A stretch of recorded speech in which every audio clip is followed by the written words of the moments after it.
Hello viewers, स्वागत आप सभी का मेरे यूट्यूब चैनल स्कूल ट्यूशन गुरुजी में। बच्चों, पहले वाले पार्ट में हमने क्या किया था, 2 चैप्टर्स कंप्लीट किए थे।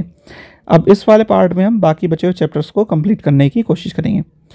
तो बच्चों, इस वाले पार्ट में आपका चैप्टर जो है वो है आपका चैप्टर 7, यानी गेटिंग टू नो प्लांट्स, यानी पौधों को जानिए। तो इसमें बहुत सारी बेसिक चीज़ें हैं बच्चों आपको, जैसे कि आपका फाइब्रस रूट हो गया जिसे हम रेशेदार जड़ कहते हैं। फिर है आपका शिरा विन्यास जिसे हम क्या कहते हैं बच्चों, आपका पैरेलल वेनिसेशन कह देते हैं।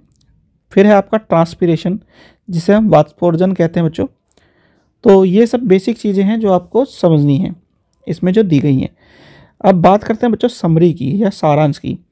तो सबसे पहली चीज़ क्या बताता है बच्चों ये कि plants are usually grouped into herbs, shrubs and tree and climbers based on their height, stem and branches. यानी पौधे कैसा है बच्चों, सामान्यतः वर्गीकृत किए जाते हैं उनकी ऊंचाई, तने एवं शाखाओं के आधार पर।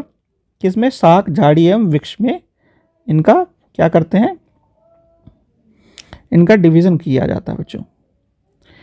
फिर है बच्चों अगला क्या है, stem bear leaf, flower and fruit, यानी तने पर पत्तियां, पुष्प तथा फूल, फल होते हैं बच्चों। फिर क्या कहता है बच्चों, a leaf usually has a petiole and lamina, यानी सामान्यतः पत्ती में पणवत और फलक होते हैं बच्चों। फिर क्या कहता है बच्चों, the pattern of veins on the leaf is called venation, it can be reticulate और पैरेलल, यानी पत्तियों में शिराओं का प्रतिरूप शिरा विन्यास कहलाता है। यह जालिका रूपी अथवा समांतर हो सकता है बच्चों। फिर आगे क्या कहता है बच्चों ये कि leaves give out water through the process of transpiration, यानी पत्तियां वाष्पोर्जन क्रिया द्वारा जल वाष्प को वायु में निष्कासित करती हैं बच्चों। फिर क्या कहता है बच्चों ये कि green leaves make their food by the process of photosynthesis using carbon dioxide and water in the presence of sunlight, यानी हरी पत्तियां सूर्य की प्रकाश की उपस्थिति में वायु एवं जल के से प्रकाश संश्लेषण के द्वारा अपना भोजन बनाती है बच्चों।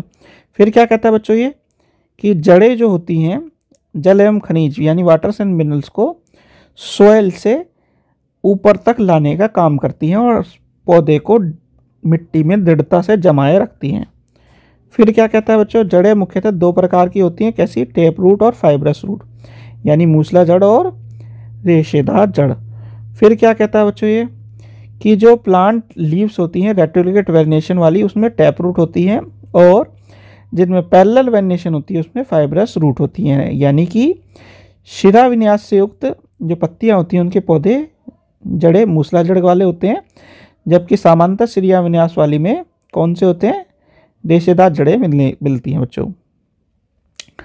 फिर क्या कहता है बच्चों कि तने द्वारा जड़ों से पत्तियां और दूसरे भागों को जल और पत्तियों से भोजन पौधों के अन्य भागों तक पहुंचाने का काम होता है, यानी stem conducts water from roots to leaves and other parts and food from leaves to other parts of the plant. और जो फ्लावर होता है उसके कौन कौन से पार्ट होते हैं बच्चों, sepals, petals, stamen and pistol, यानी पुष्प के विभिन्न भाग कौन से हैं, ब्रह्मदल, पंखुड़ी, पुंकेसर एवं स्त्री केसर बच्चों। चलिए अब अगला चैप्टर करते, यह है बच्चों आपका चैप्टर 9, यानी the living organism and their surrounding, यानी सजीव एवं उनके परिवेश। तो इसमें बेसिक चीज़ों में बच्चों आपको कुछ चीज़ें समझनी होंगी, जैसे कि वर्ड्स हो गया एडेप्टेशन, हैबिटेट, बायोटिक कंपोनेंट जिसे जैव घटक कहते हैं बच्चों, हैबिटेट या आवास। फिर आपका रिप्रोडक्शन और रेस्पिरेशन, स्टिमुलस यानी प्रजनन, श्वासन, उद्दीपन। ये कुछ बेसिक टर्म्स है जो आपको समझनी है और पूछी जा सकती है बच्चों। अब जरा सारांश या समरी को देख लेते हैं बच्चों। तो पहला है आपका बच्चों कि एक जगह जहाँ पे प्लांट्स और एनिमल रहते हैं उसे क्या कह लेते हैं बच्चों, हम हैबिटेट या आवास कह देते हैं बच्चों। अगला क्या कहता है बच्चों, अगला क्या है कि विभिन्न प्रकार के पौधे एवं जंतु एक ही आवास में एक साथ रह सकते हैं, यानी several kinds of plants and animal may share the same habitat. फिर क्या कहता है बच्चों ये, the presence of specific feature and habitat which enable a plant or animal to live in a particular habitat is called adaptation. यानी पौधे और जीवों के विशिष्ट लक्षण एवं स्वभाव जो उन्हें एक आवास में रहने के लिए अनुकूल बनाते हैं, अनुकूलन कहलाते हैं बच्चों। फिर क्या कहता है बच्चों ये, फिर क्या कहता है बच्चों, there are many types of habitats however these may be broadly grouped as terrestrial और लैंड एंड एक्वाटिक। ठीक है बच्चों, आवास अनेक प्रकार के होते हैं पर सामान्यतः स्थलीय, जमीन एवं जलीय आवास या जल में वर्गीकृत किए जाते हैं। फिर क्या कहता है बच्चों ये कि विभिन्न आवास में विभिन्न विधियों के द्वारा प्रजातियां पाई जाती हैं, यानी अलग अलग जगह पे अलग अलग टाइप्स के हैबिटेट और अलग अलग टाइप की ऑर्गेनिज्म में मिलते हैं बच्चों। फिर क्या कहता है बच्चों ये कि जो आपके पौधे, जंतु एवं सूक्ष्म जीव होते हैं, यानी प्लांट्स, एनिमल और माइक्रो ऑर्गेनिज्म मिल करके जैव घटक या बायोटिक कंपोनेंट को बनाते हैं बच्चों। फिर क्या कहता है बच्चों ये, और ये कहता है कि rocks, soil, air, water, light and temperature, यानी चट्टान, मिट्टी, वायु, जल, प्रकाश एवं ताप हमारे परिवार के एबायोटिक कंपोनेंट यानी अजैविक घटक को बनाता है। फिर क्या कहता है बच्चों ये, the living things have certain common characteristic, they need food, they respire, excrete, respond to their environment, reproduce, grow and show movement. यानी सजीव वस्तुओं के कुछ सामान्य लक्षण होते हैं, जैसे कि उन्हें भोजन की आवश्यकता होती है, श्वसन, उत्सर्जन, पर्यावरण के प्रति अनुक्रिया, प्रजनन, वृद्धि एवं गति करना। ठीक है बच्चों, तो ये वाला चैप्टर हो गया। अब अगला चैप्टर करते हैं बच्चों आपका। तो बच्चों इसमें भी आपके कुछ बेसिक चीजें हैं। ये है आपका चैप्टर कौन सा, 2, कंपोनेंट ऑफ फूड, यानी भोजन के घटक। तो इसमें आपको क्या देखने को मिल रहा है बच्चों, इसमें आपको बेसिक चीजें देखने को मिल रही हैं, जैसे संतुलित आहार, बेरी बेरी क्या है बच्चों, एक जैसा कि आपका बेरी हो गया बच्चों। बेरी क्या है, विटामिन बी से होने वाली, विटामिन B1 से होने वाली बीमारी है। फिर कार्बोहाइड्रेट हो गया, फैट्स हो गया, आपका प्रोटीन हो गया, रुक्षांश या रफेज हो गया बच्चों आपका। स्कर्वी क्या है, वापस से बीमारी हो गया, एक तरह की विटामिन C से होने वाली। स्टार्च क्या है बच्चों, जो आपका मंड है उसे कह देते हैं। विटामिन क्या है, विटामिन तो विटामिन ही बोला जाता है इंग्लिश में भी और हिंदी में भी बच्चों। तो ये बेसिक चीज़ें आपको समझनी है बच्चों। चलिए अब जरा इसकी समरी कर लेते हैं बच्चों। समरी में आपको कुछ चीज़ें ध्यान रखनी है। तो बेसिक जो ध्यान रखने वाली चीज़ें बच्चों क्या है कि भोजन के जो मुख्य पोषक तत्व हैं, यानी मेन जो मेजर इंग्रेडिएंट हैं या कंपोनेंट हैं उसके, वो क्या है बच्चों आपका, carbohydrate, protein, fat, vitamin, minerals.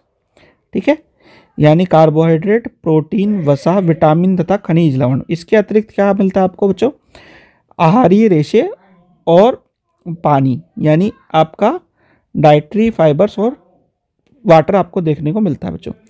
अब कार्बोहाइड्रेट और फैट प्रोवाइड करते हैं क्या, आपको एनर्जी प्रोवाइड करते हैं, यानी कार्बोहाइड्रेट और वसा आपके शरीर में ऊर्जा का मुख्य स्रोत है। अब प्रोटीन और मिनरल्स किस लिए यूज होते हैं बच्चों, growth and maintenance of our body, यानी शरीर की वृद्धि एवं अनुरक्षण के लिए इनकी आवश्यकता होती है बच्चों। विटामिन क्या सहायता करता है, विटामिन आपको सहायता करता है आपके शरीर को रोगों से बचाने में बच्चों। फिर आती है बात कि बैलेंस डाइट क्या है बच्चों, तो या संतुलित आहार क्या है। तो संतुलित आहार से हमारे शरीर के लिए सभी पोषक तत्व तथा पर्याप्त रुक्षांश और जल उचित मात्रा में उपस्थित होता है, उसे ही हम संतुलित आहार कह देते हैं बच्चों। यानी balance diet provide all the nutrients that our body needs in right quantities along with adequate amount of roughage and water बच्चों। फिर एक चीज आती है डेफिशिएंसी। तो deficiency of one or more nutrients in our food for a long time may cause certain disease or disorder, यानी हमारे आहार में लंबे अवधि तक अगर एक या एक से अधिक पोषक तत्वों की न्यूनता से विशिष्ट रोग या विकार उत्पन्न हो सकता है, यानी किसी चीज़ की कमी से हमें रोग हो सकता है। जैसे कि ऊपर आपको देखने को मिल रहा है बच्चों कि आयरन की कमी से एनीमिया हो सकती है और जनरल वीकनेस हो सकती है। आयोडीन की कमी से गोइटर या घेंगा रोग हो सकता है आपका बच्चों। फिर कैल्शियम की कमी से आपका अस्थित और दंतक्षय वाला रोग हो सकता है। तो इसे हम कमी की वजह से कहते हैं रोग जो होते हैं, अभावजन्य रोग। जिसे हिंदी में आप जन्य रोग भी कह देते हैं बच्चों। तो बच्चों ये वाला कंप्लीट हो गया आपका चैप्टर और आज का रिवीजन भी बच्चों। उम्मीद यही है कि आपको सारे चैप्टर समझ में आए होंगे और आप बहुत अच्छा अपने एग्जाम्स में करेंगे। तो बेस्ट ऑफ लक आपके एग्ज़ाम के लिए, और जितना हो सके आंसर्स को सारे को पढ़ करके आराम से अच्छी तरीके से आंसर दे करके आइएगा बच्चों, ताकि आप अच्छे नंबर से पास हो।